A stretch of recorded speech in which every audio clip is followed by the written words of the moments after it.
Either way, they'll be there Sunday morning. So if you are an online person, you want a hard copy Sunday morning, totally cool as well. Today we're in Romans chapter 10. Also, just a little note on what's coming up on Sunday. I found out today, this is Thursday morning, that I'm going to be preaching Sunday. So hopefully I'll be all jazzed up on caffeine and stuff.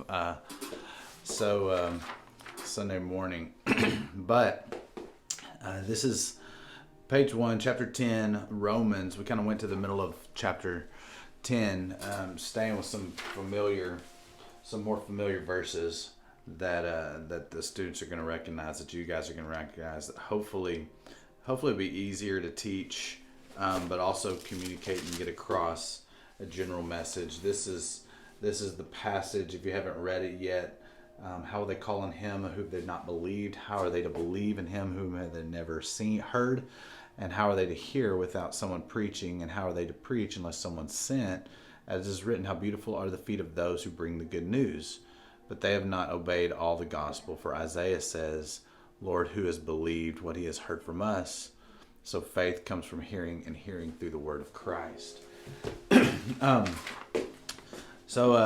I had a name for the lesson, but I can't remember what it was, and I never named the lesson, so I didn't name it. Anyway, connect.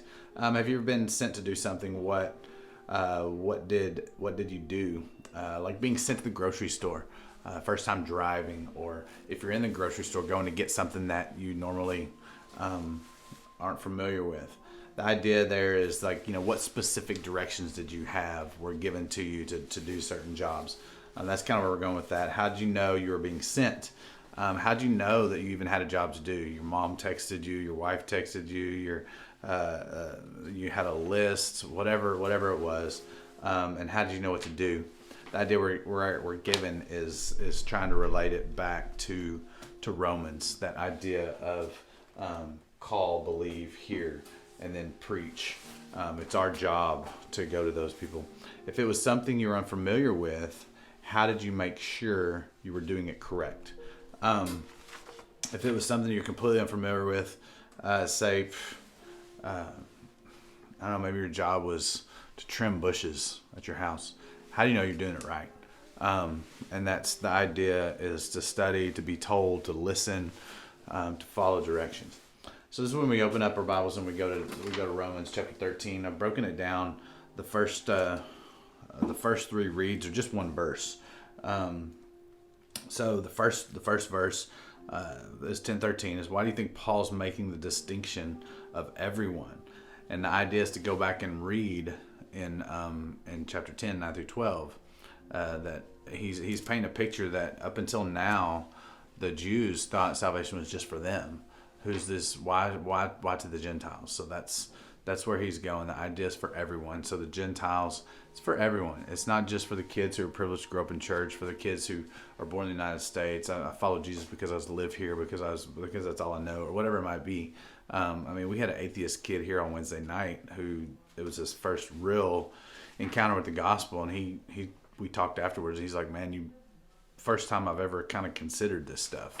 So it was really kind of cool that they have to hear. So what is Paul meaning? The second part is, what is Paul meaning by call? And so in verse 14, he said, you need to call on him. So the idea that we're going for is all the way back into chapter 9, that confess with your mouth, speak it out. You can call out for help. It's like if you were drowning, and you were going to call out for help, and you were floating at sea, your ship's sunk, and you're just floating, and you're screaming, help, help, help, help. We're going to get to the second half of this here in a little bit when we get to the how beautiful are the feet. But that's the idea that we're going with. In verse 14, I have 4 words circled in my Bible, and then here it's call, believe, hear are all verbs used in verse 14 in relation to a non-believer. See, this verse 14 is specific about the need that the believer has in their life. What responsibilities do believers have towards these non-believers? If they're gonna call on the Lord, if they're going to hear, if they're going to believe, what responsibilities do we as believers have towards these? We're the only ones that can preach to them. We're the only ones that can speak the good news to them. And then the second half of that question is, where are these believers found?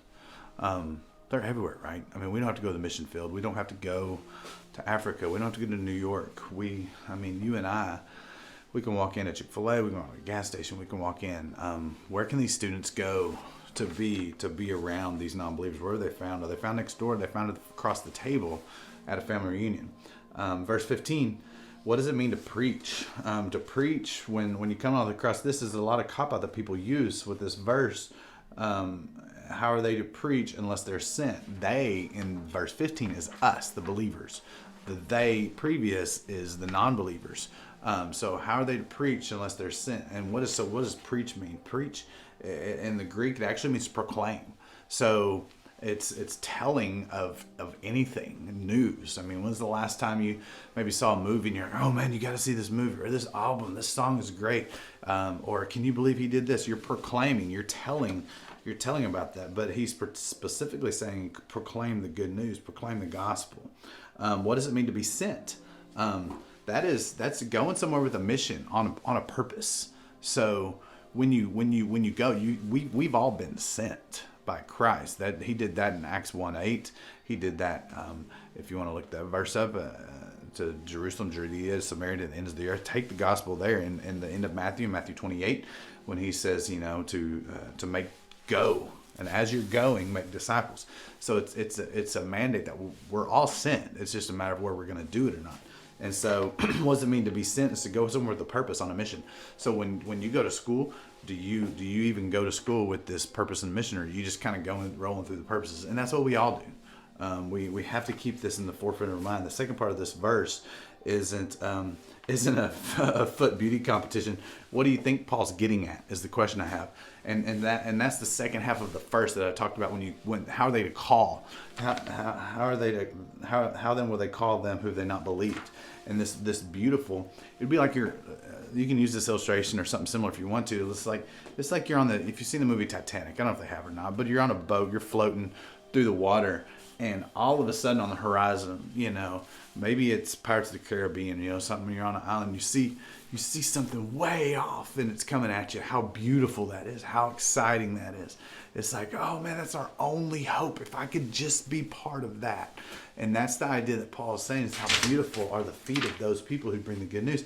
It's like you're bringing something that that they can only get in one way, and that's through a relationship with Christ. In verse 16 and 17, how does someone obey the gospel? Try to stay away from moralism. We talked about this on Wednesday night in Ephesians 2, and where it talks about, it's about being alive or dead. It's not being good or bad. So stay away from moralism. Obeying the gospel is believing, and that's faith and confessing Christ as your Savior. Back in 10, 9, and 10, if you can always go back to 10, 9, and 10, is that someone obeys the gospel. It's obeying the gospel is receiving the message of the gospel of Jesus. And then how does someone receive, obtain, gain, have faith? Use whatever word relates to your age group. How does someone receive that? And that's only by hearing. So if they can only receive it by hearing, what is your responsibility in that? It's to vocalize.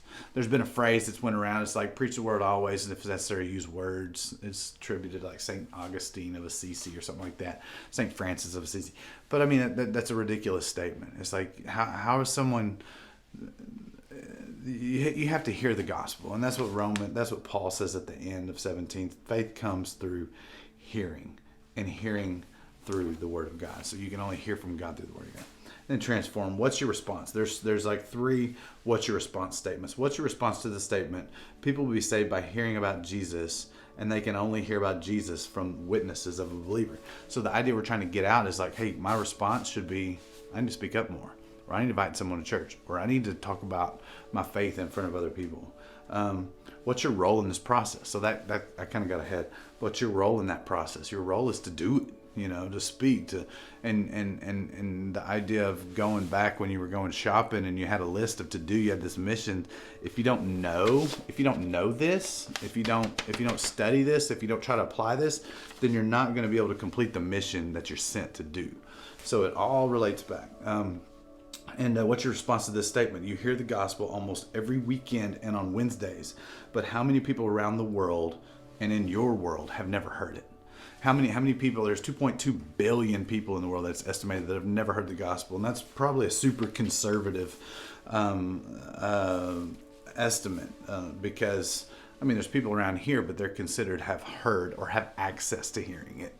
Because there's 2.2 billion that don't even have access or haven't heard it in their language. So what's your response to that?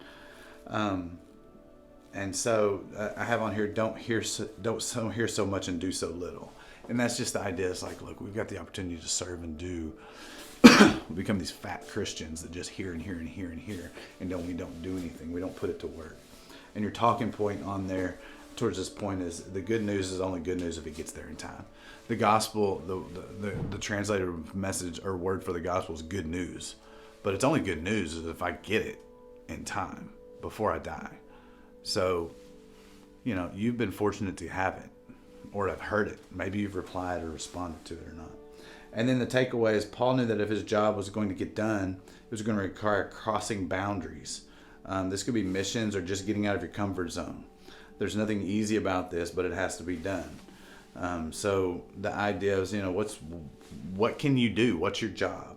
Those you proclaim to can do one of three things. They can deny Christ, they can become curious about it and ask more questions, or they could find and follow Jesus. It's this. I think this lesson has a lot of good in it.